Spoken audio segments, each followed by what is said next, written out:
Welcome back to this week's video where I am going to be predominantly focusing on trying to get the games room into a room tour ready state. So I'm very close now to doing my 2026 room tour update, but there's a little bit of work to do just to try and optimize the space a little further. The floor even footprint is getting ever tighter, as is often the case with these kind of rooms. But I've got a small change that I think is really going to help elevate the room and try and make some of this space a little easier to navigate. I've got a few games to add to the collection as well, which I'll tell you about later on, and a brief update on last week's Ghostbusters collectibles, which I'll also show you. So let's get, first of all, on the road to IKEA to go and fetch a couple of half billies. I'll see you in a minute.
So the area that I'm looking to address in the video today is this area here, which is where I do my editing and working. There's my desk. I'll show you this in a second in a better way.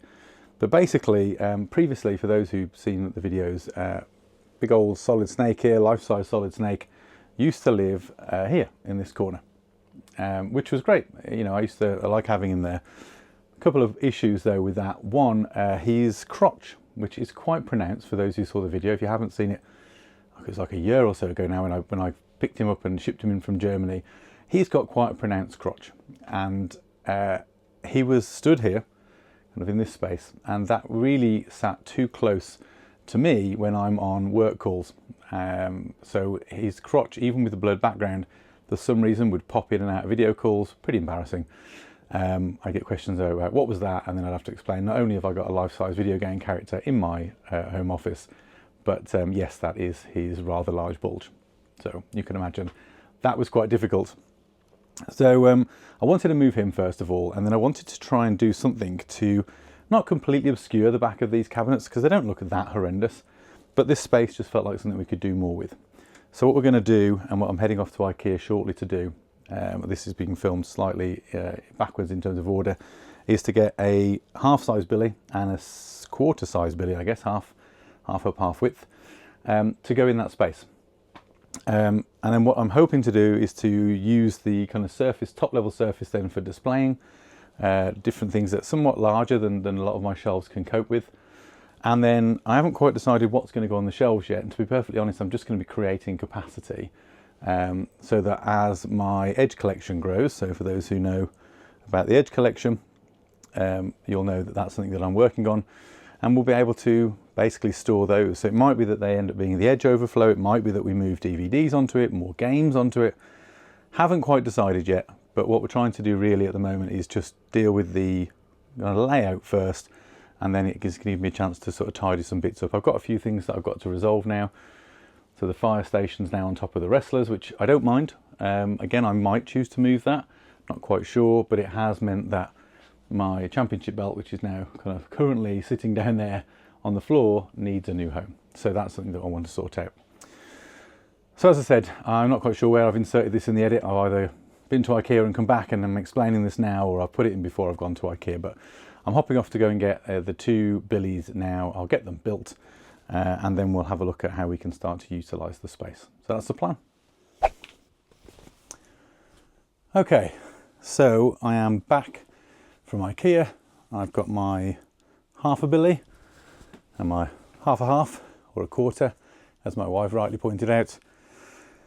Time to build these. We will montage through these, speed through them as quickly as possible and get to setting them up. Editor James, can you play, I don't know, a little bit of dance music would be good. Oh no, that's too much. Something a little bit more relaxing. It's late in the day. Nice, I like it. Let's get on with it.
So the quick update I mentioned on the Ghostbusters. So if you watched last week's video, you'll have seen me unbox the bulk of what you see here.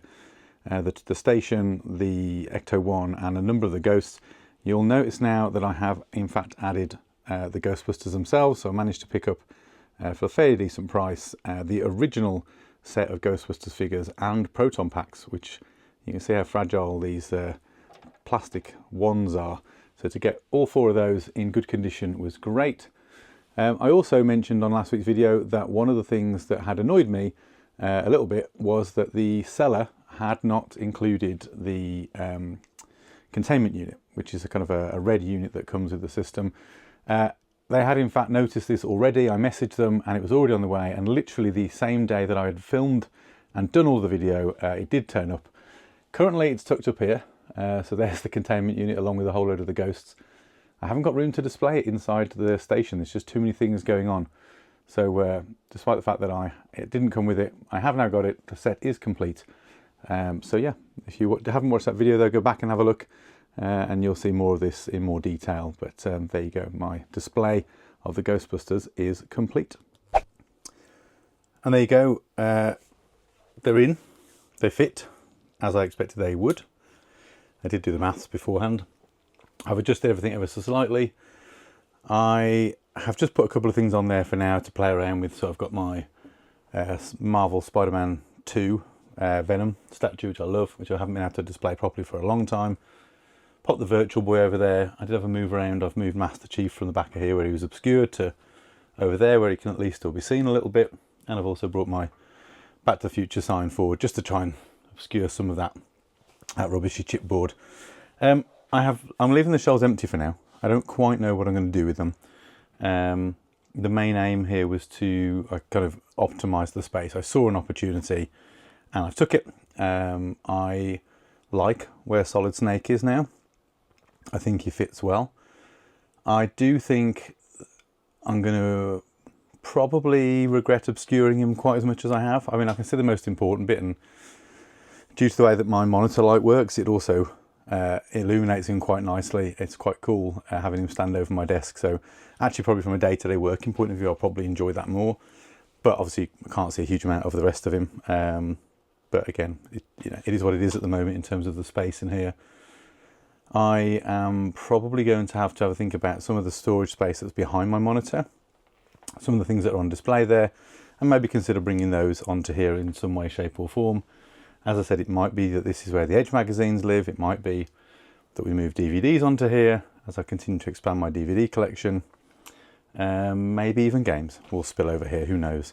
But for now, as I often do, I saw an opportunity and ran with it. And now I've got lots of extra storage. So yeah, pretty happy with how that's come together. I am, as I said, getting closer now to the full room tour. Just got a couple of things I want to sort out. It's never going to be perfect, but just trying to optimize a little bit before I show it all off. So I'm sure what's going to end up happening, like most of us, I'll move things around and trigger other moves, and then there'll be shelf moves and all sorts of stuff going on. But I'm probably at the point now where there's not much more I can do furniture-wise. I wouldn't want to go full Billies here. I think it would be too much. It would obscure the room, make it feel too small. If anything, moving Snake has kind of opened that space up a little bit. It feels a little bit more visible from end to end, which I like. And the other end, as you'll see, when I do the room tour, is already pretty full anyway, so probably not going to do much with that. So all that I've got left to do to wrap this one up is to show you a couple of new pickups. So let's head back over to the other end of the room and I'll show you what I picked up to add to the collection this week. Okay, so welcome to the end of the video. I wanted to share some new additions to the collection that I picked up over the last week or so. So I'm going to start off with some DVDs, and I've been getting a little bit into not only my wrestling, but as you can see here, most of my childhood. So 3 new DVDs to the collection from 3 different sources. I'm going to start off with a charity shop find. Now I must admit, I don't really hit charity shops up as much as I probably feel like I should. But I have had a little bit of joy recently with one of my local charity shops, and I think I'm going to start trying to go into them a little bit more. Perhaps less so for games. I don't seem to find much in the game space, but for DVDs, and especially wrestling DVDs, they seem to come up quite a lot. So I picked up here Born to Controversy, the Roddy Piper story. So back in the day, in the 80s and 90s, Big fan of WWF, and I did like Roddy Piper. I preferred him when he was a babyface, and I know he spent a lot of his time as a heel, but I thought this was a really cool collection, just one that's going to stand out. I don't pick up every one of these that I see when it comes to these kind of character collections, if you want to call them that, but I pick the ones up where the characters meant something to me. So I recently added, I think, a Matt Hardy one. No, not Matt Hardy, Jeff Hardy. I've got a Bret Hart one that I really like. I've got stuff on the Warrior. And I saw this one and thought I'd pick it up. So that was DVD number 1. Along a similar vein, and if you watch the WWE at the moment, you'll know there's a lot of anticipation around this guy potentially returning from AEW. But if you don't care about any of those things, I'll just quickly show you.